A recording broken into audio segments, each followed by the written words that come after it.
I'm Eric. Eric Chris. My wife Gina. Hi, nice to meet you. So we make two products.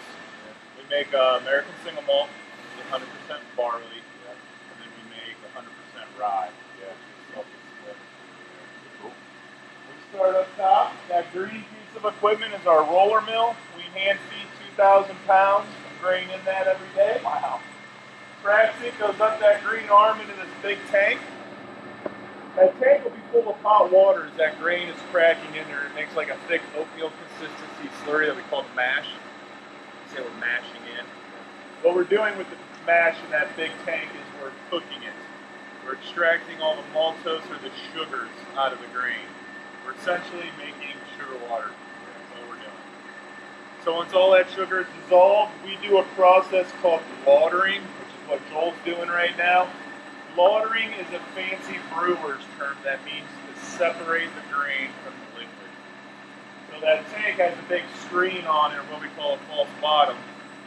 All the sugar water comes out of the bottom, and all the grain is left behind in the tank. We're after the sugar water.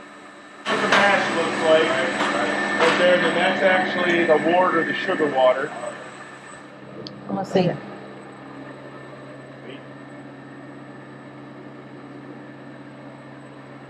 That's cool.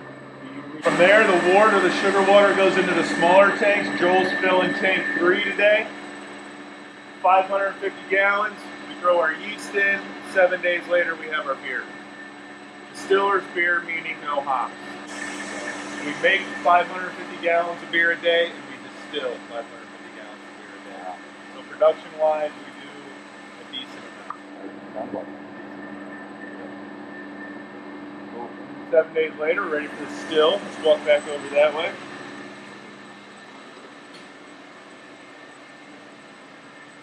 This is a traditional pot still. Yeah.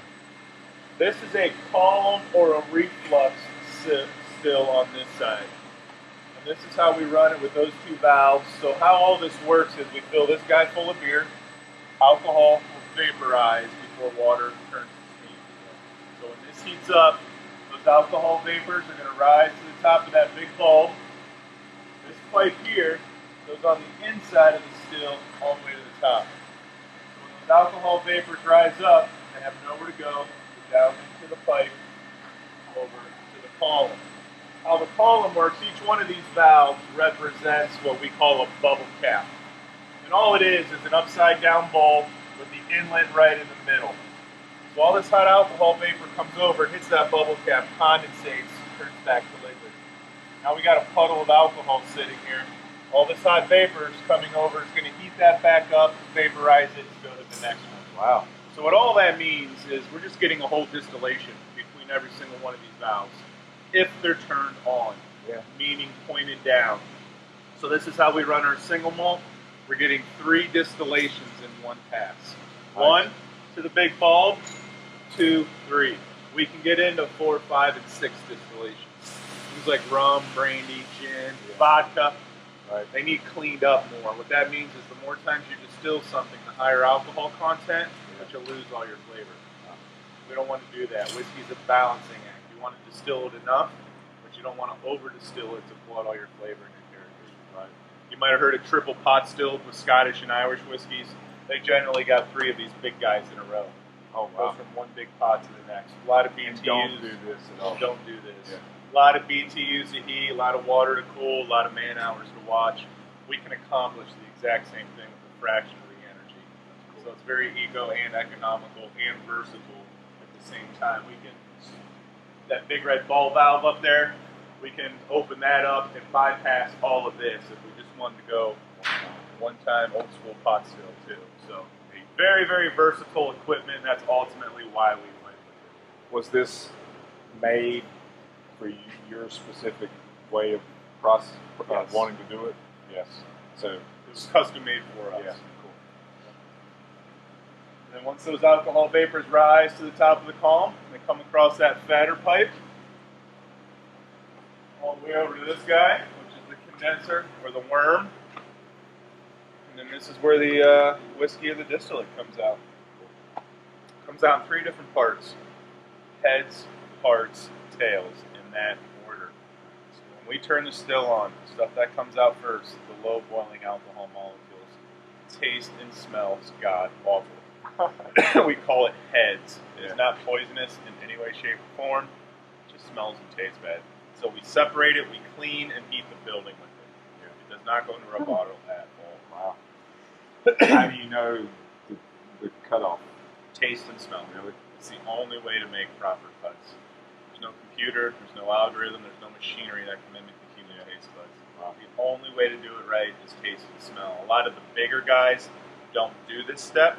They collect everything, put it in a barrel, and they think time is going to correct any inefficiencies they didn't get right. Some of the bigger guys who do this step, they do it by temperature, time, and volume. It doesn't work that way. Yeast is a living organism, a lot of variables. You try to control those variables, but they're different every day. Depending on the amount of alcohol of your beer, barometric pressure, ambient temperature, everything can run a little bit different every day. You just don't come in and push buttons and the exact same alcohol comes out every day. So taste and smell is the only way to do it. So I have a quick question. You made the comment that you take the head portion and you actually run it through to heat this building? Yes. So what's that process? We just use braziers. Oh, okay. All right. So y'all are very eco-friendly then. Extremely. Yeah. All of our chilled water is geothermal. Wow. We recycle all of our waste or give it away. Yeah. Pigs, cows, goats, chickens. Right. All of it. Now, is that something that you guys started from the beginning that you wanted to do? Like you knew you wanted to be an eco-friendly distillery, or is it something that just kind of evolved?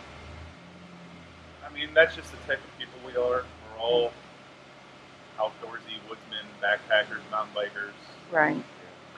Never, we don't advertise that. We don't market it. It's not a selling point. We didn't do it to sell more liquor. That's just, this is where we live. This is our home. Right. Why would we want to destroy that? Yeah, absolutely. Yeah. That's, we never really we appreciate sit down that. and talk about type of thing. We're just, hey, let's do What it. the strategy is, just the way you live. Yeah. Yeah, it's just what we do. Yeah, well, that's amazing. I'm glad we found that out. And then after heads comes hearts. That's the middle of the run. That's the keeper. That's all we ultimately bottle. Our distillate comes out about 160 proof. Extremely strong at that point. Basically a solvent. So we need to dilute it or water it down before we go to oak. Awesome water here. Perfect pH, mineral content, no filters of any kind. Good clean mountain water.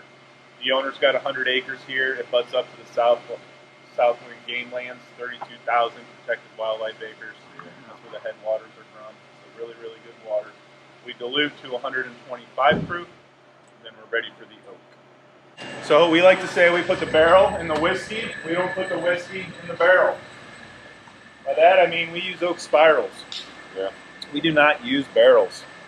The reason we use oak spirals is when you think of a 53-gallon whiskey barrel, very little of that liquid or whiskey is touching the sides of the barrel. The part it's touching is the side grain. It's liquid proof. The whiskey doesn't absorb into this side grain as much as it gets pushed into the side grain through barometric pressure or seasons. The heating, cooling, expansion, and contraction will allow that whiskey to seep through the side grain to get to the end grain or the capillaries. This is where most of the flavor and the color for whiskey comes from. So we accomplish a few things with these. One, our whiskey to wood ratio is through the roof. More importantly, we're exposing it to the right part of the wood. Quicker. I mean, that's a byproduct of it. Yeah, sure. We can do different toasts, different chars. A barrel, they put it in a fire. One toast, one char, one flavor.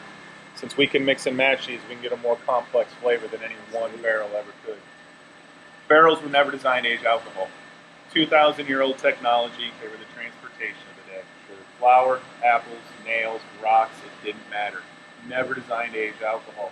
The wine industry engineered and patented these things almost 20 years ago. It's the maturation of the white whiskey from the still and the oak and how that marriage comes together. It's not about age. Barrels take a long time because they were never designed to age alcohol. These were. The reason you pay a lot of money for an old bottle of whiskey, you're paying rent on that barrel. Somebody had to take care of that thing for 12 plus years. Right. Plus barrels breathe. You ever heard of the angel share? Yes. They evaporate. 2 to 4% a year on average. So a distiller fills a barrel all the way to the top. 10 years later, he lost 20 to 40% of his product. He is not going to eat that cost the consumer is. it could be awesome whiskey. Age alone did not make that whiskey awesome. There's a lot of other factors that go into it.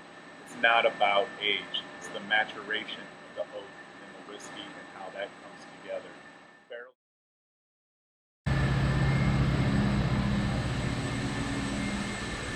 This is 4 ingredients, GMO free, all natural, 60 days old. That's our flagship product. Our rye's been out just a little over a year at this point. Same thing though, 4 ingredients, GMO free, all natural. The rye is 92 proof. Wow. So it has 5% more alcohol in it. Doesn't necessarily mean more of a burn, but there is a lot more going on with rye. Think of rye bread compared to white bread. They're both breads, but that's about the only similarity. Same thing with rye. When you got 4 ingredients and swap one of them out, it changes everything. And that's 100%. Excuse me, that's 100% rye. Very few of those out there. We actually lauder this too. Oh. And I don't know anybody who's laudering 100% rye. I'm not saying they're not out there, I just don't know of them. But we lauder 100% rye, so we're pretty proud of that guy. Completely different though. It absolutely is.